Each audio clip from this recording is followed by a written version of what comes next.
Salve, salve família, aqui quem fala é o Lutz do canal Cortes Podcast e no meu primeiro mês monetizado eu já fiz $3.000 só seguindo o que esse cara fala no curso dele. Então se você quer ganhar dinheiro com internet e YouTube sem nem precisar aparecer, confere o primeiro link na descrição. E o que tava fazendo na Copa de 94? Porra, cara, na Copa de 94 eu tava lá. Cara, que legal. Começando a carreira pela Rádio Tupi do Rio de Janeiro. Comecei em 88, 89. Em 94 eu já tava na Rádio Tupi. E fui pra lá. Essa foi a primeira? Foi a minha primeira Copa no local, assim. Você cobriu todas as Copas desde essa? Não, eu cobri 94, 2002... No local, eu cobri 94, 2002, 2006, 2014, 2018. No local. As outras eu fiz daqui, do Brasil. Mas sempre tive presente na cobertura das Copas, assim. Mas isso aí foi muito doido, porque eu tinha 21 anos, começando a carreira, e fui escalado pela Rádio Tupi para ir para a Copa do Mundo, ainda naquele esquema de ser repórter, de ser narrador, e com uma equipe super experiente na época e tal. Francisco Horta, do Alcei Camargo, Ronaldo Castro, né? E eu junto ali, juvenil total, né? Começando a carreira e aprendendo tudo com os caras. E tava lá, e assim, eu nunca tinha visto o Brasil ser campeão do mundo, né? Porque eu nasci em 71, um ano depois do Tri. E aí tava ali, vivi aquela emoção toda. Foi, porra, maravilhoso. Foi outra etapa bem legal da minha carreira. Onde é que tu tava quando o Baggio chutou pra fora? Cara, eu tava no centro de imprensa, que era em Dallas, porque a gente tava na retaguarda, no stand-by da transmissão do pessoal que tava no estádio. Eu tava lá no centro de imprensa, assim. Mas um outro momento que para mim foi o mais especial da Copa foi o Brasil e Holanda.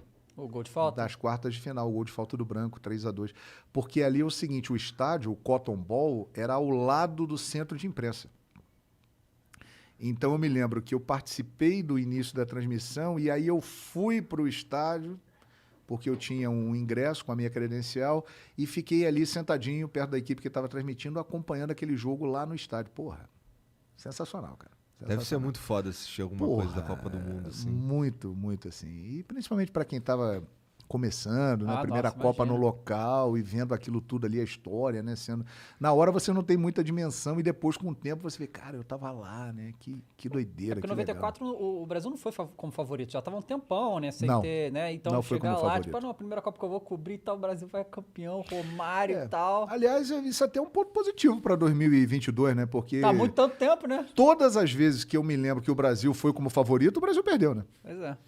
E todas as vezes que o Brasil ganhou, o Brasil não saiu daqui desacreditado. Pelo menos em 94 e em 2002, que foram os últimos títulos, a galera não levava fé no Brasil, não. Nem a em imprensa 98 levava 2006 a gente tava tipo, não, nossos times são insanos, Exatamente. vai ganhar e não Principalmente em não foi. 2006, que tinha, Nossa, na minha opinião, foi a última grande seleção brasileira. sim.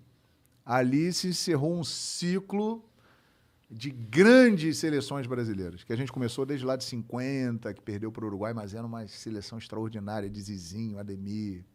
Aí veio a seleção de 58, de Pelé e Garrincha. Aí veio a seleção de 70, a melhor seleção da história. Aí veio 82, porra, né, que perdeu, mas até hoje está aí, porra. Todo mundo fala da seleção de 82. Perdeu, mas está aí, está na história. Aí veio 94, que foi uma outra concepção de seleção brasileira mais vitoriosa. O Brasil ganhou a Copa. Aí veio 2002 com arte, né? Com o Ronaldinho, com o Rivaldo, com o Ronaldo. E 2006 tinha tudo para coroar isso, né? Porque era sacanagem aquele time, né? Era sacanagem. Porra. Adriano, Ronaldo, Porra, Dida, Ronaldinho Gaúcho, Kaká, Dida, Cafu, Roberto Carlos, Lúcio, Juan, e Roberto Carlos. Emerson, Zé Roberto.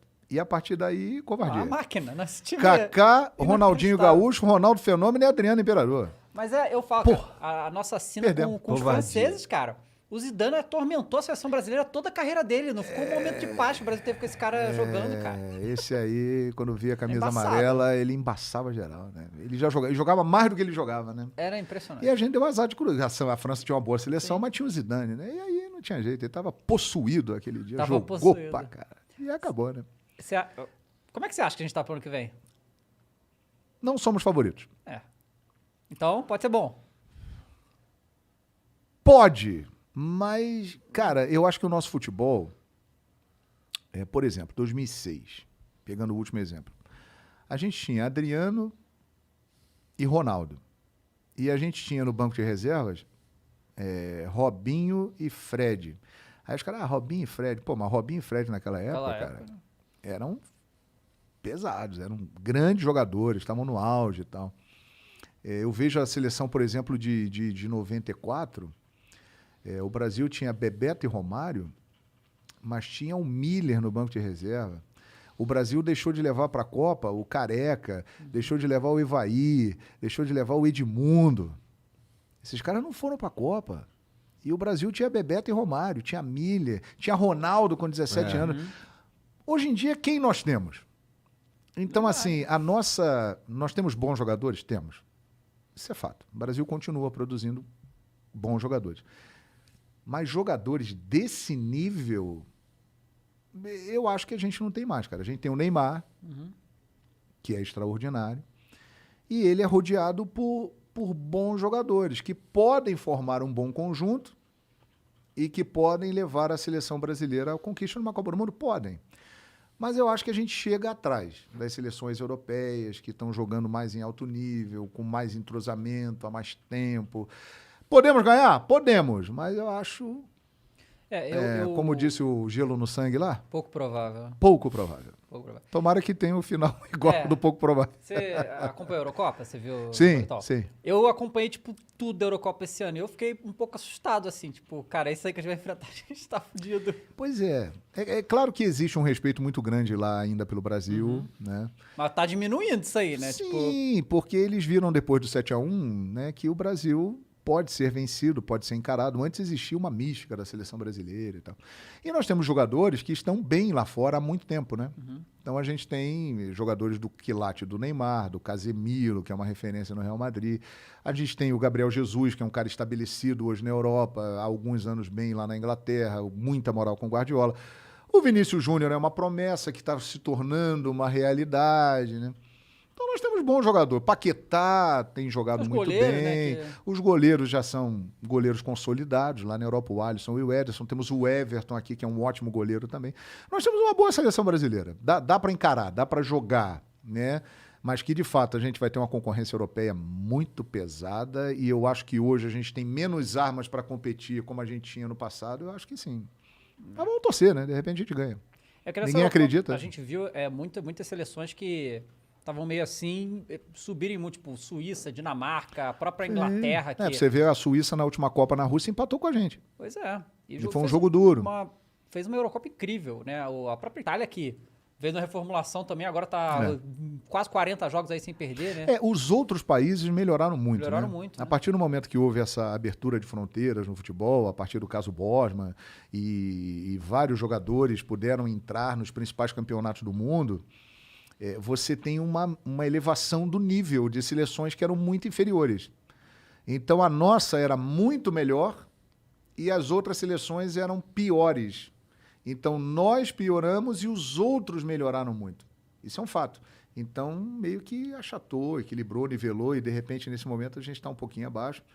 Mas aí para a luta, dá para encarar, dá para jogar, de repente dá certo. Né? E isso é uma coisa que eu confio muito, assim, todas as vezes que eu ouvi essa história assim, não temos chance.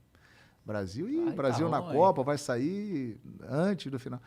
Deu certo. Quem sabe não dê certo em 2022? Quem sabe? Vamos torcer, né? Torcer a gente torce, mas... Perguntar uma coisa. Sabia que tem jogo do Brasil hoje? Cara, não fazia ideia Pois que tinha é. do Brasil hoje. Jogo hoje do Brasil. A Você vê a gente que tá ponto nós falando isso. chegamos. É o ponto que Pois a gente é, chegou. eu lembro A que que... ponto nós chegamos. Eu lembro que tinha uma época que quando tinha jogo do Brasil não tinha nem aula. Porra, parava tudo, é A verdade. galera ficava em casa pra ver o jogo do Brasil. era Agora muito- eu nem sabia que tinha jogo do Brasil hoje. É porque essas eliminatórias aí, nesse formato que tem... Primeiro, jogou... Ninguém aguenta... Eu não aguento mais a seleção brasileira esse ano.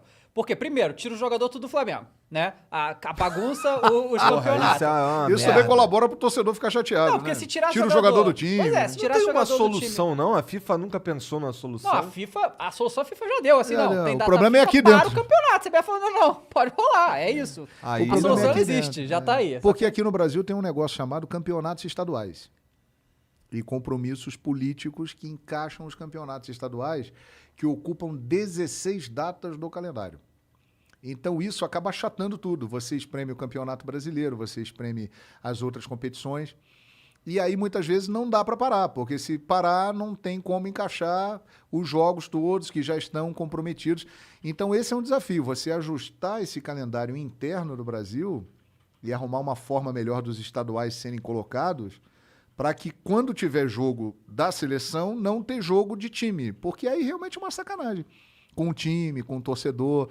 E o torcedor passa a ter mais bronca ainda da seleção, porque está desfalcando o time dele, e o time dele pode ser prejudicado. É uma coisa inteiramente... E esse formato das eliminatórias joga muitos jogos, são muitas partidas Muitos e tipo, jogos. um bagulho meio inútil, assim, o Brasil já tá praticamente O Brasil já está classificado. E aí tem que ficar jogando esse negócio aí o Tite não faz a boa, tipo, não, deixa o Gabigol e o Everton Ribeiro aí, a gente tá tranquilo. Não, chama também. Tem que fazer o nome dele, Aí leva a né? Rascaeta lá e volta lesionado, acontece direto, é uma desgraça. E aí a gente tem que entender o lado do técnico também, né? Porque o cara quer, eu tô na seleção, eu vou chamar Tem os que fazer melhores. meu Aí ele tem que chamar os caras. E o problema é, É. é uma zona, né? Mas vamos ver como é que vai ficar Pois isso. é.